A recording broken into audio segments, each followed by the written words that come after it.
There is new leadership in Buffalo City Hall. When Byron Brown decided that he was going to resign, according to the City of Buffalo charter, the job then goes to whoever is serving as president of the Buffalo Common Council.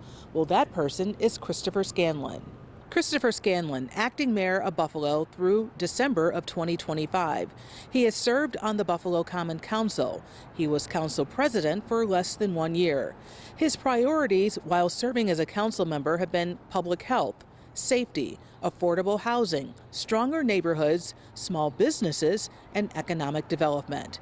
He is married and a father of 3, born and raised in South Buffalo. The new acting mayor, Chris Scanlon, congratulations. Thank you very much, I appreciate it. Now, walking through South Buffalo, your old district, what goes through your mind right now with the ascension to the mayor's office? First, I have to make sure everyone realizes it's still my current district. I know there's a lot of conversation about that. Make sure that everyone knows that the South District office is still staffed and ready to go and meet any of the constituent needs that are out there. Let's talk about that, the South District, because we've seen a lot of momentum. I remember my grandmother lived over off of Abbott, and this section of Seneca Street was one of my boyhood homes, and it had a down period, and it's coming back, the momentum. So, I mean, that momentum, you got to keep that going, right? Yeah, absolutely. You know, this area here in South Buffalo in the 1950s, 1960s, that was downtown South Buffalo, right? Shops door to door lining the street. And, you know, 20, 25 years ago, you would hear things like, don't go over on Seneca Street. But over the course of the past 10 years, we've seen a lot of revitalization here. A number of organizations coming together, private developers coming in. You know, we're standing across the street from Shea Seneca, the fantastic job that Jake Schneider and his team did. We're next door to the old Bank of America building, which is opening up tonight as the Kaz, a brand new music venue here in South Buffalo. So a lot of vibrancy, a lot of stuff going on here on Seneca Street. How excited are you to see that your neck of the woods is vibrant again? It's incredibly exciting, and obviously with my new role stepping in as mayor here, I want to see that continue throughout the entire city. We had a lot of success here pulling people together. We got buy-in from the business owners, the different property owners, and then, you know, we started just small, you know, some singles, and it grew into some larger projects like we're standing in front of. And then next year you're going to see a multi-million-dollar infrastructure project that'll completely overhaul the streetscapes here. So when you show up on Seneca Street a year and a half from now, it's not even going to look like the Seneca Street of a few years ago. What lessons here can you take and put across the city as an acting mayor? Yeah, I think it's the one that I've always kind of preached during my time in office, and that's collaboration. You know, you can't come out to a certain area or a certain commercial strip and tell people what you're going to do. You've got to get buy-in. Right. You got to talk to the property owners, the business owners, the neighbors on the adjacent streets, things of that nature, and get everyone on the same page. And that's what we did here. We came out, we had a number of community meetings, talked to people, asked them what was missing, what do you need to see here, and things kind of snowballed from there. And I think we can replicate that all over the city of Buffalo. I'm glad you said that, because that's one of the things that I think people are concerned about. Some areas have prospered, other areas have not. Is this something you want to replicate in East Buffalo, West Buffalo, even the North Side? Absolutely. You know, during my time as council president, it's one thing I've preached, and in particular over the course of the past few weeks, is that the city of Buffalo can't meet its true potential and be everything it can be, which we know it can be, and it won't happen unless every area of the city is flourishing. We can't have certain areas of the city flourishing and others foundering.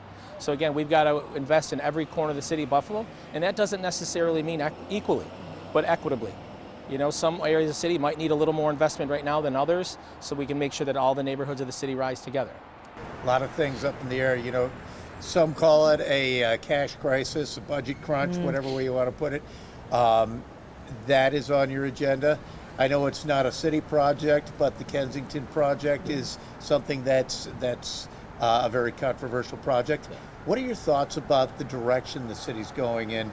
And it must be kind of daunting for you coming into that office. See, you know, some people refer to them as challenges, you know, daunting, using words like that. I look at all this as an opportunity to take the city of Buffalo to the next level. Yes, all municipalities face challenges on every day. So it's no different here.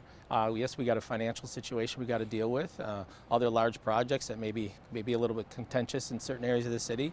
But together, coming together, we'll get through them. When it comes to the budget, I have some plans to address that right away, and we'll sit down with my colleagues on the council and the controller's office at the different levels of government to see what we can do to address it. It's not every day that the council president has to ascend to be mayor, right? You go into that position, okay, I'm going to be council president, dealing with the council, the legislative, and now you're in the executive branch. Did you see that day coming, and now that it's here, how prepared are you? Well, on day one as council president, obviously, accepting that role and that honor, that comes with the territory, the possibility of it. And I think the fact that Mayor Brown's departure was rumored about for so long helped prepare me for it.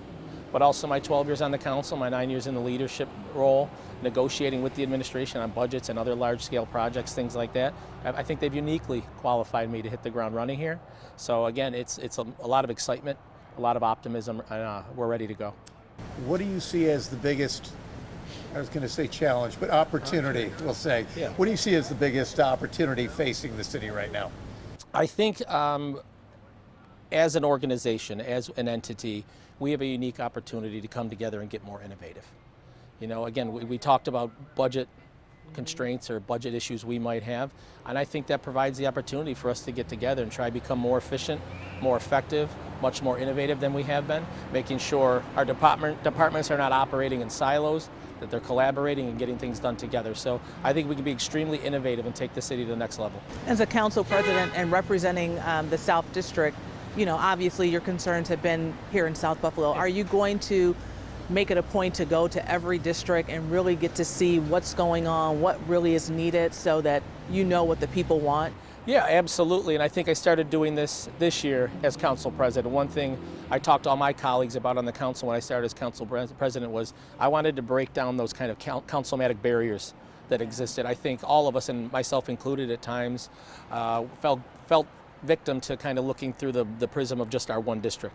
So what I wanted us to do as council members was look at the city through a larger lens, and say, hey, we're making this decision. I'd love those resources for my district, but you know what? Right now, they are needed elsewhere. Mm-hmm. And so I think during my time at council, that's something I've tried to do with my colleagues, and that's what I'll do at the more wide level as serving as mayor.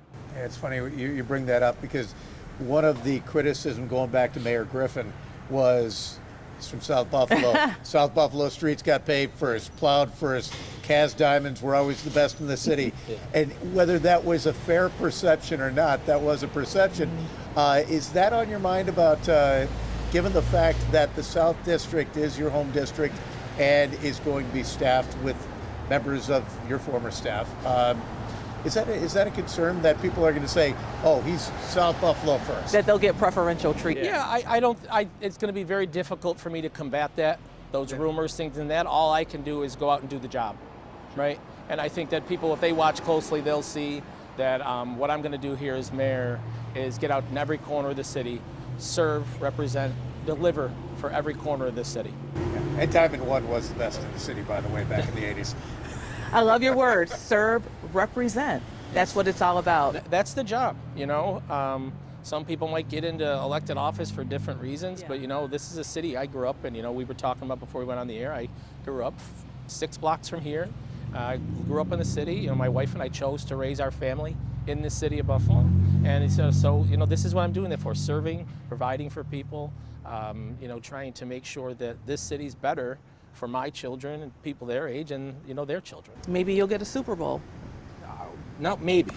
Not maybe. Not maybe. I'm gonna be the first one to actually celebrate and hold that parade down in Niagara Square. And we will be right there. Stanley Cup maybe a little bit further off. Well, they're both coming. There you go. They're both All coming. right. Acting Mayor Chris Scanlon, thank you so much. Thank you we very appreciate much. it. And congratulations on South Buffalo and Seneca Shades and the Cas. Yeah. Thanks for watching WGRZ Plus. We will continue to bring you more interviews right here on WGRZ Plus.